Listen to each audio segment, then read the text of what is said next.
Shalom. I'm gonna get into this video right here, but it's going down. These things that starting at the apostles and elders been talking about for years and years and years. That days were coming that this was gonna be an end to this system. And going back into the scripture, well, reference to the scripture, 2 Ezra 6 and 9. When you start to analyze these scriptures on a deeper level. Matter of fact, let me get that quick before I get into that. Let me get that second address because it's a few points I want to make before I get into this video. Give me second address 6 and 9.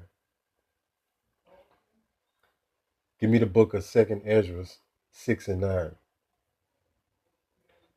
Okay, so the book of Ezra. 2 Esdras, also known as 4 Ezra, is a first-century Jewish text exploring the destruction of the temple. It contains visions about evil and judgment, and is divided into 3 sections. Chapters 3 through 14 are often called 4 Ezra. Salakia. So second Ezra's, this thing bugging out. Second Ezra's 6 and 9. Just gonna pull it up. It says the book of second Ezra 6 and 9. It says, for Esau is the end of the world. So the point I want to make with this, when you go in this word world, that's why you have to look words up. It means the end of an age, end of a time period. So when you really meditate on this scripture heavily, that means it's not going to be no such thing as taxes. It's not going to be no such thing as going to work 9 to 5, 40-hour work week, 401k, you know what I'm saying, monopoly money, debit cards. This whole way that you live is not gonna exist. And you having to, Jake don't know what it is to have sovereignty. So they don't understand that the kingdom comes with sovereignty. Matter of fact, let me pull that word up real quick. Salakia. Give me the definition of the word sovereignty. So when you go into the word sovereignty, it means supreme power or authority. It says supremacy. Dominion. That's what I'm looking for. So when you have dominion, so the so-called white man got dominion over the whole earth. And we really don't know how it is to rule in that fashion right now. But we will when we seated up on the throne. So the Edomites have the whole world under their vibration. That's the word I'm looking for. So that's why our women think a certain way. Most of our women are feminists because they've been trained and engineered under this system of the Edomites. And our system is not going to be that. They're not going to think that way. It's going to be a whole different behavior on our women and the men as well. So, when you go into this second Ezra 6 and 9, it's way deeper than just reading these scriptures. You got to analyze the scriptures too. So this going to be the end of all this system. Your whole way of life is going to completely change. So when we go into our kingdom, it's going to be a whole different existence that you can't really comprehend. So to get more into this, matter of fact, let me get into this video because they're now starting to do a ground invasion in Iran. Check this out.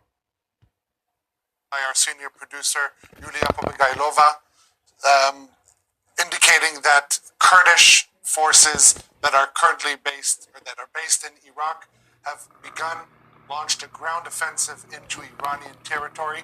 This began already on Monday. We're talking about thousands of Kurdish forces crossing the border, taking offensive, positions in the mountainous area of Mariwan. This is the mountainous range really on the border between Iran and Iraq. This is based on information from an official from the coalition of political forces of Iranian Kurdistan. These thousands of Kurdish fighters, mainly from the Peshak, these are Iranian Kurds who have fled into Iraq, trained for this moment exactly, and have now launched their offensive into Iranian territory.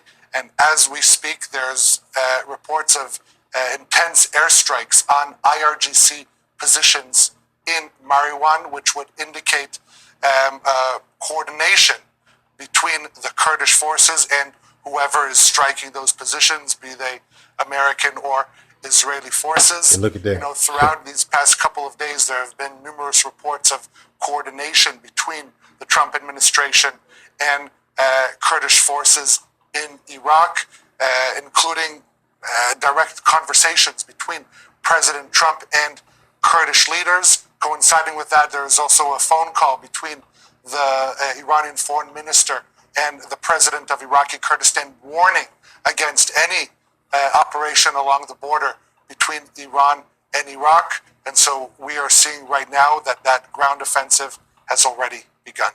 Hugely significant indeed. Yeah, so you see what's going on. This is a major thing that just happened. So by them, you know, the CIA and all that is, you know, funding them.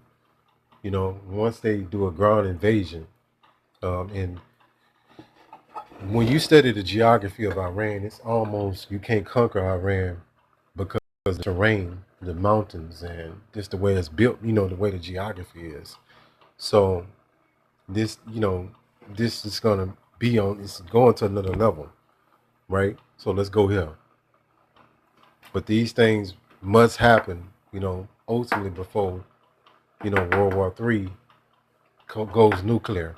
Because we're in the midst of World War III right now. And there's been little skirmishes, you know, back in the past. We would do, you know, things would, you know, start to escalate and they would die back down. But what's been going on when we think things are dying back down, it's actually more chess moves being made that we can't see. So it's always, once it escalated, it's always been an escalation behind the scenes. That we don't know. Matthew 24:6.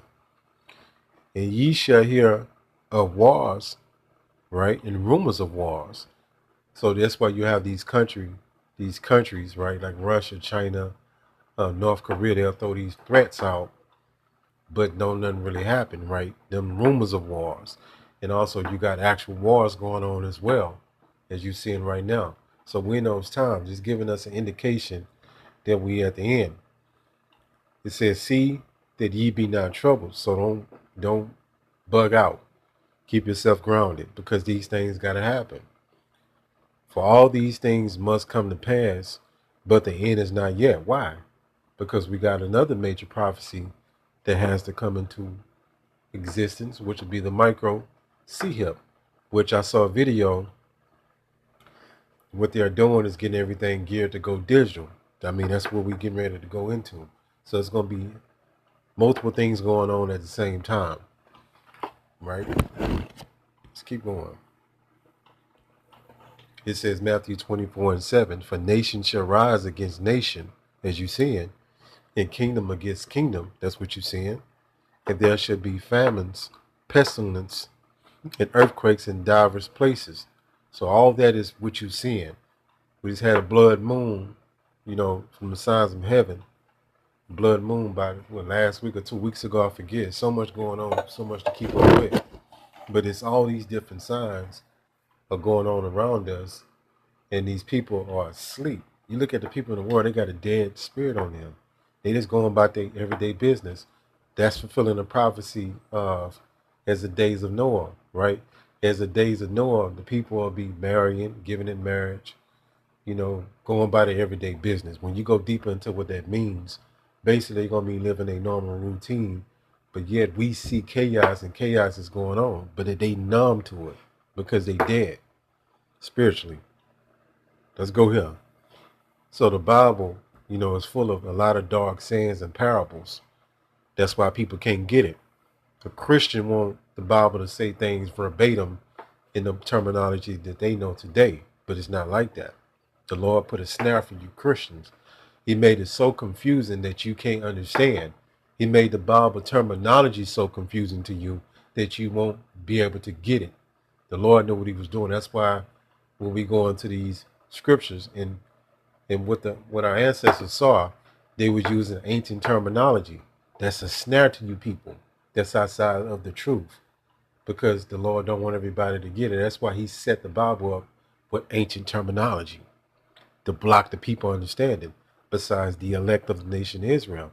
Second Ezra 16 and 13. I'm gonna go into one of these dark sands, and these this mystery. This is a mystery right here, but we know what it's talking about.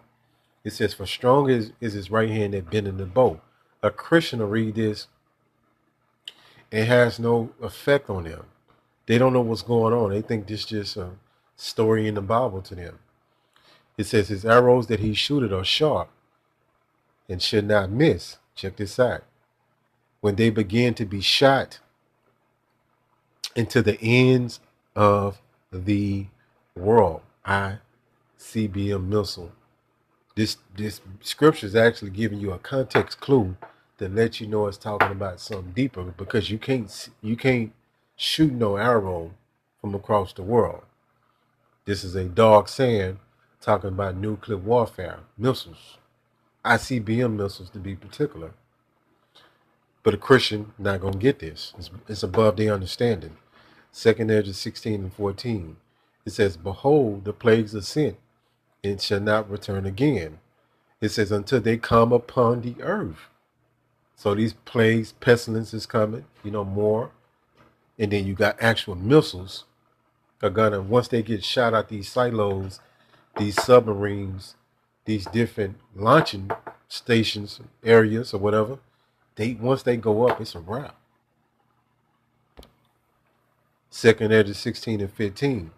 It says, "The fire is kindled, and shall not be put out, till it consume the foundation of the earth." These missiles are coming to Babylon to end the wickedness. And simultaneously, the Lord is going to come back in a huge, gigantic chariot with other angels in other chariots, but everybody going to be beating up on Yahushua chariot in Babylon. All right? It's going to be that, like in the movie Independence Day. Keep going. 2 Ezra 16 and 16. It says, "Like as an arrow which is shot of a mighty archer," giving you the analogy, right?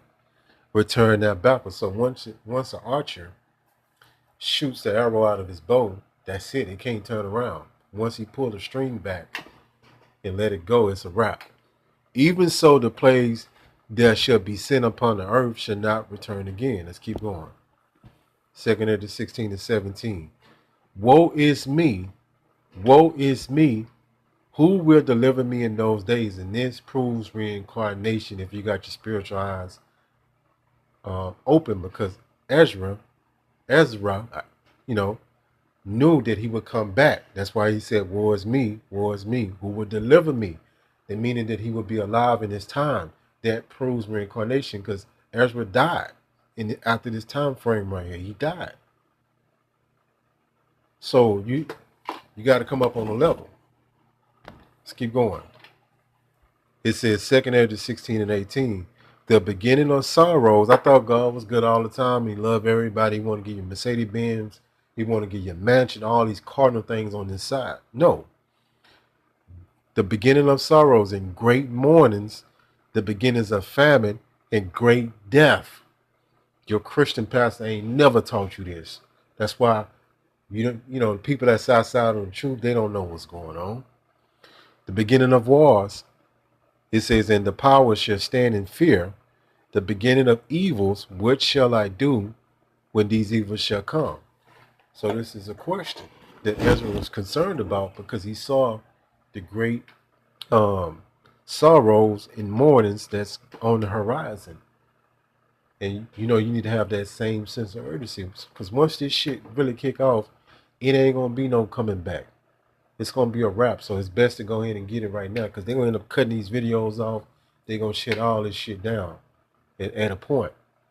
All right, so feast while you can. Hopefully this lesson was edifying. Kahala Yahweh Bahashim Yahushua Bahashim Brakak Kodash Shalom.